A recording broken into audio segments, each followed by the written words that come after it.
dar prosseguimento à mensagem corrupção, misericórdia e juízo em Abacuque. Você pode abrir a sua Bíblia em Abacuque, capítulo 1, a partir do 5º versículo. São uma série de mensagens que nós baseamos no livro do profeta Abacuque, e o nosso objetivo é lançar os olhos sobre o texto do profeta e as circunstâncias que o cercam, e em Cristo Jesus olharmos para os nossos dias e vermos como Deus nos aponta a direção de agir diante da corrupção. Em cada mensagem nós mostraremos o cenário em que aqueles versículos estão inseridos, qual é o clamor do profeta, qual a resposta que Jesus dá por meio de seus ensinos, apresenta aí para nós, e qual é a mensagem que fica para nós. Esta é uma série que será dividida em duas partes. Na primeira parte nós faremos uma série de mensagens nos 2 primeiros capítulos, durante 5 domingos. Este é a segunda mensagem da série, e posteriormente nós vamos lançar os nossos olhos sobre o capítulo 3 em separado. Abacuque, capítulo 1, versículos de 5 a 11. Vede entre as ações, olhai e maravilhai-vos e desvanecei, porque realizo em vossos dias obra tal que vós não crereis quando vos for contada. Pois eis que suscita os caldeus, nação amarga e impetuosa, que marcham pela largura da terra, para apoderar-se de moradas que não são suas. Eles são pavorosos e terríveis, criam eles mesmos o seu direito e a sua dignidade. Os seus cavalos são mais ligeiros do que os leopardos, mais ferozes do que os lobos ao anoitecer. São os seus cavaleiros que se espalham por toda parte. Sim, os seus cavaleiros chegam de longe, voam como águia que se precipita a devorar. Eles todos vêm para fazer violência, o seu rosto suspira por seguir avante. Eles reúnem os cativos como areia. Eles escarnecem dos reis, os príncipes são objeto do seu riso, riem-se de todas as fortalezas, porque amontoando terra as tomam. Então passam com o vento e seguem. Fazem-se culpados estes, cujo poder é o seu Deus. O livro do profeta Abacuque pode ser dividido em 3 partes, cada capítulo uma parte. A primeira parte que nós lemos agora, e nós estamos meditando nela, refere-se à queixa do profeta referente à situação interna de Judá e à resposta de Deus a esta queixa. A segunda registra a violência e a falta de fidelidade do povo, que levou a sofrer nas mãos dos caldeus. Essas duas partes podemos datá-las em torno de 600 a 597 a.C. E a terceira parte é tardia. No caso, capítulo 3, um salmo escrito possivelmente após a invasão de Jerusalém. Vamos olhar para este cenário que o profeta Abacuque, em seu livro, nos traça, e vamos tentar compreender um pouco mais deste texto. No versículo 5, diante do clamor do profeta, Javé responde. Aqui há um diálogo. Nós vamos falar um pouquinho mais disso à frente, mas aqui há um diálogo entre Deus e o profeta. O profeta, no versículo 1 ao 4, faz a sua queixa, e agora Deus está respondendo. E Deus inicia a sua resposta mandando o profeta ver, olhar e se maravilhar. Então é para ele prestar bem atenção no que está acontecendo, porque o que vai acontecer nunca aconteceu antes com o povo de Deus. No verso 6, Deus anuncia a chegada dos caldeus, um povo que é descrito como amargo e impetuoso, cuja força massacra o que vê pela frente e age firmado na injustiça. No versículo 7 ele continua a sua descrição. Eles são terríveis, eles são donos da sua própria justiça, eles buscam se fortalecer destruindo quem se coloca à sua frente. No verso 8 eles agem rápido e eficazmente, eles são determinados em suas ações. No verso 9, as suas ações têm como meta a tomada de terras, e a violência é a determinação de suas investidas. A força de suas investidas é capaz de tomar o povo sem deixar qualquer chance de reação. Versículo 10, não há diplomacia diante de suas ações. Eles não querem diálogo, eles querem dominar. Versículo 11, eles agem como senhores de suas vidas. e por isso o próprio Deus sentencia que eles endeusam o seu poder. Diante deste cenário que o texto nos apresenta, vejamos o que nos diz a resposta de Javé ao clamor do profeta. A profecia aqui é feita em diálogo, e a profecia feita em diálogo não é novidade. Se nós olharmos para os outros textos proféticos, invariavelmente eles são construídos em diálogo. Há uma queixa por parte do profeta, há uma resposta de Deus, ou há uma palavra de Deus e uma resposta do profeta. No entanto, Abacuque aqui, ele abre mão dos ditos de transferências. Ele não fica dizendo, disse então o Senhor, volta a falar Abacuque. Não, ele faz este diálogo de maneira direta. E feita então a queixa dos versículos 1 ao 4, que nós meditamos na semana passada, agora Javé está respondendo ao profeta, e sua resposta não é nada agradável. O que vem aí é juízo sobre a infidelidade em forma de destruição. A mão de Javé virá pesadamente sobre o seu povo e não há como escapar. Eu quero aqui destacar dois aspectos desta resposta: o povo escolhido para a execução do juízo e a força deste povo.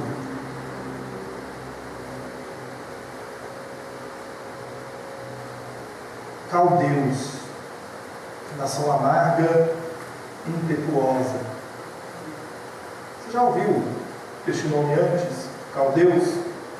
Talvez a sua memória seja refrescada quando eu disser que Abraão ou Abrão saiu de Ur dos Caldeus. É a terra de Abraão. É de lá.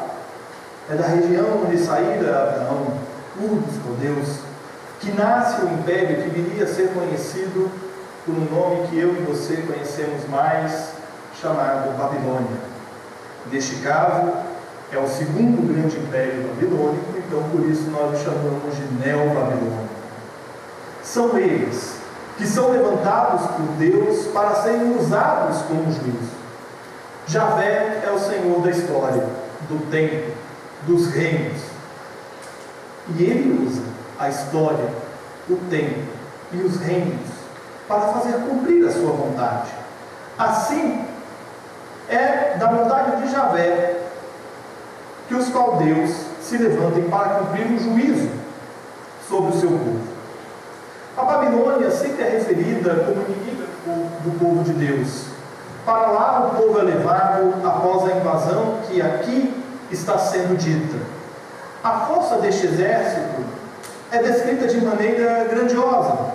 Eles não deixam passar nada, pois eles marcham, diz o texto, pela largura da terra.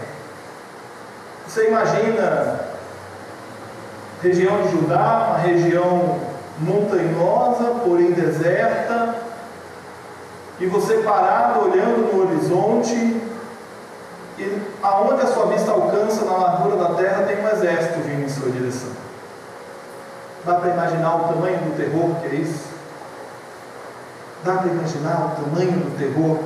Eles são dominadores ferozes. Eles se apoderam de tudo o que vem pela frente. Eles são extremamente violentos. Eles fazem eles mesmos a sua justiça. E eles executam os seus inimigos ao bel prazer. Eles são obcecados por dominar. Não interessa quem está sendo vencido. Já querem dominar mais e mais. Eles são orgulhosos de seus poderes. Ignoram a diplomacia e destroem as fortalezas. Se nós observarmos as outras invasões que ocorreram na região de Judá no tempo bíblico, a grande maioria delas pautou-se pela preservação do lugar. Via de regra, quando um povo ia invadir outro, a gente pensa que aquele povo era só bárbaro naquele tempo, não era, né? Havia uma certa diplomacia.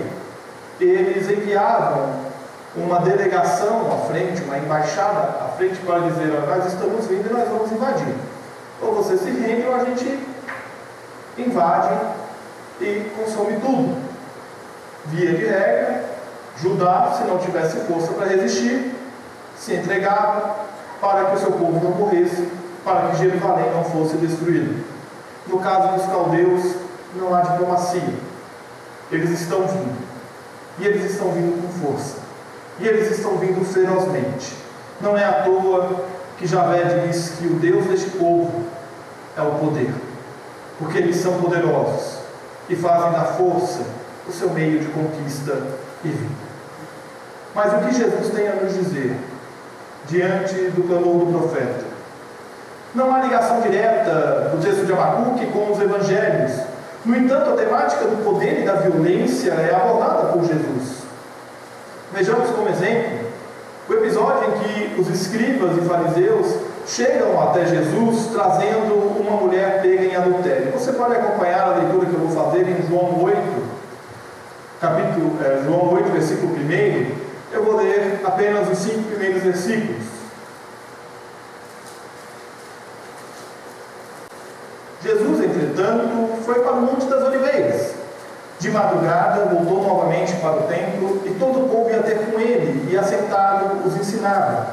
Os escribas e fariseus trouxeram à sua presença uma mulher surpreendida em adultério, e fazendo-a ficar de pé no meio de todos, disseram a Jesus: Mestre, esta mulher foi apanhada em flagrante adultério, e na lei nos mandou Moisés que tais mulheres sejam apedrejadas.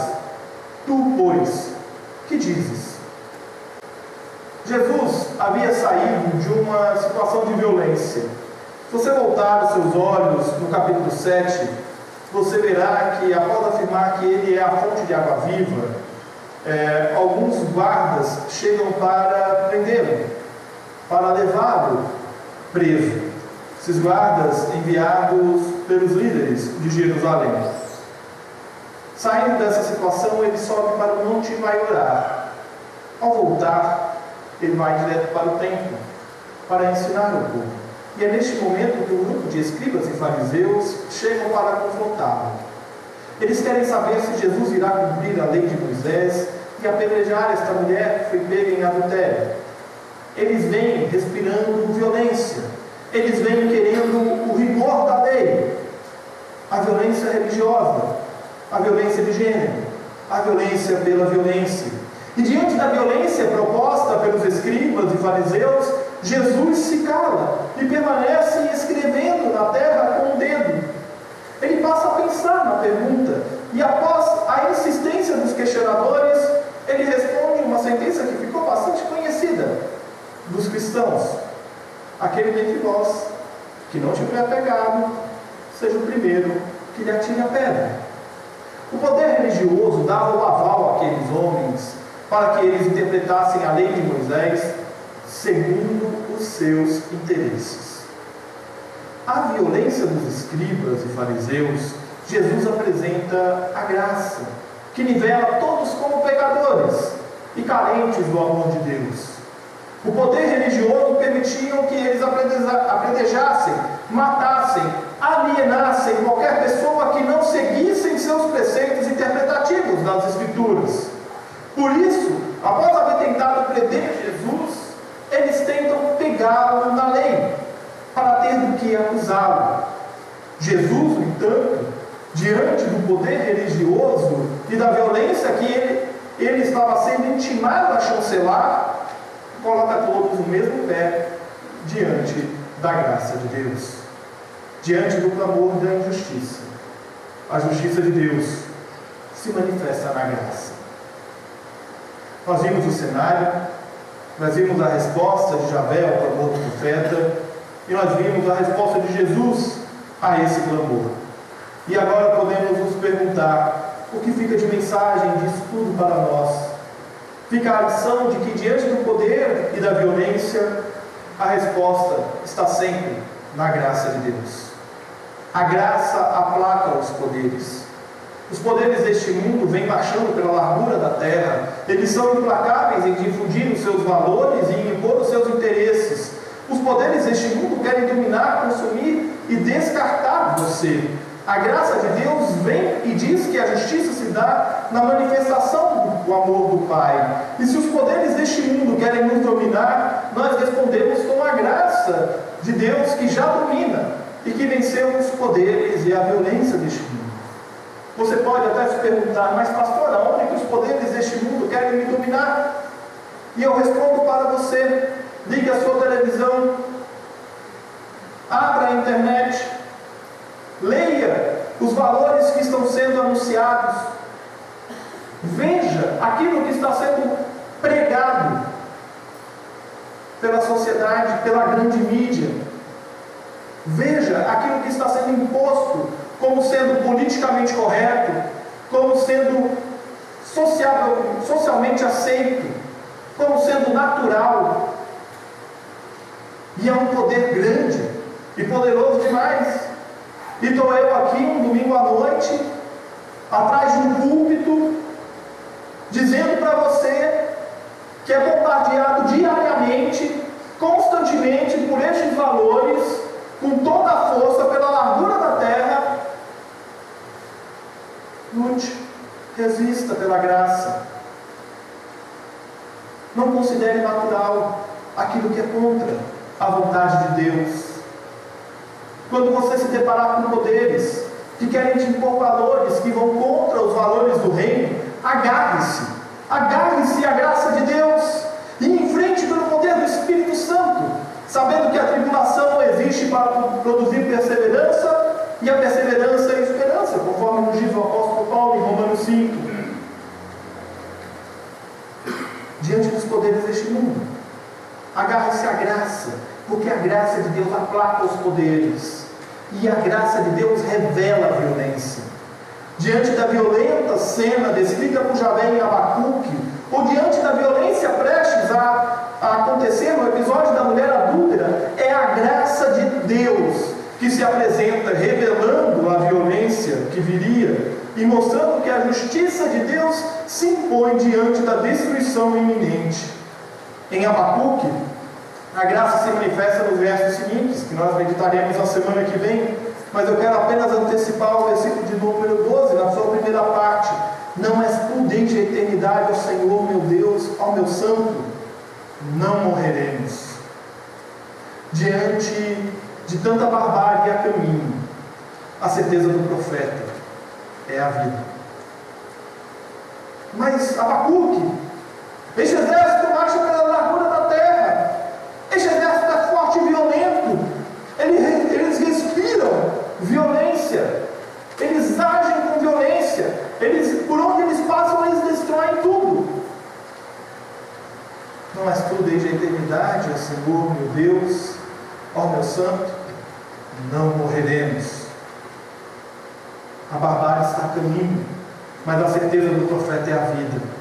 Em João 8, a graça se manifesta de igual modo nos versos seguintes. Diz Jesus àquela mulher: nem tampouco te condeno, vai e não peques mais. Diante da falta de ação dos acusadores, por serem eles tão pecadores quanto a mulher pega em adultério, a graça perdoa, a graça liberta, mas a graça instrui a seguir o caminho da transformação. Quando você se deparar com a violência na sua vida, lembre-se que em Cristo Jesus há vida e liberdade. Concluindo, o profeta Abacuque recebe como resposta de Deus uma imagem de violência e destruição como mão poderosa a exercer o juízo. Javé responde ao profeta mostrando que fatos incríveis aconteceriam. Judá seria tomada como escravo. O Egito, potência mundial, cairia. O Império Assírio, que até então dominava aquela região, sucumbiria. E dizem os comentaristas que a entrada do exército caldeu em Nínive, capital do Império Assírio, destruiria a cidade inteira e deixaria os moradores daquela cidade desnorteados, sem saber nem aonde eles estavam. Então viria os neobabilônicos e eles assumiriam o poder mundial. Tamanha visão levaria qualquer um de nós ao desespero. Qualquer um de nós ao desespero. Mas o profeta confia. Ele confia na vida. Ele confia na providência do seu Deus. esta confiança faz com que o profeta, mesmo estarrecido diante da violência, reconheça que Javé é o seu Senhor e Ele é o Senhor da vida. Jesus nos apresenta uma maneira de responder à violência, quando Ele pede que somente aquele que não tem pecado atirasse a primeira pedra. Um a um dos escribas e fariseus vão se retirando. Não sobra ninguém. O ensino de Jesus nos leva a examinar nossas vidas e reconhecer a nossa natureza pecaminosa. E a nossa natureza pecaminosa conduz ao desejo de poder, ao desejo de violência. Pessoas que não abrem mão das situações a quais Deus já tem mostrado que não é a direção a seguir. Deus está te dizendo: não vá nessa direção, não pratique tal atitude. E a pessoa insiste porque o pecado ainda fala mais alto. Não se deixe dominar pelo pecado. Deixe que a graça domine a sua vida, porque a graça nos conduz ao arrependimento de nossos pecados. Nós carecemos de cristãos arrependidos, porque cristãos arrependidos são levados a denunciar a violência, e ao invés de atirar pedras, eles ajudam. Ao invés de ferir, eles amam. Ao invés de odiar, cristãos arrependidos acolhem. Ao invés de afastar, eles abraçam. E Jesus pede que nós sejamos instrumentos da graça a abençoar, a anunciar a transformação de vida que somente Ele pode nos oferecer.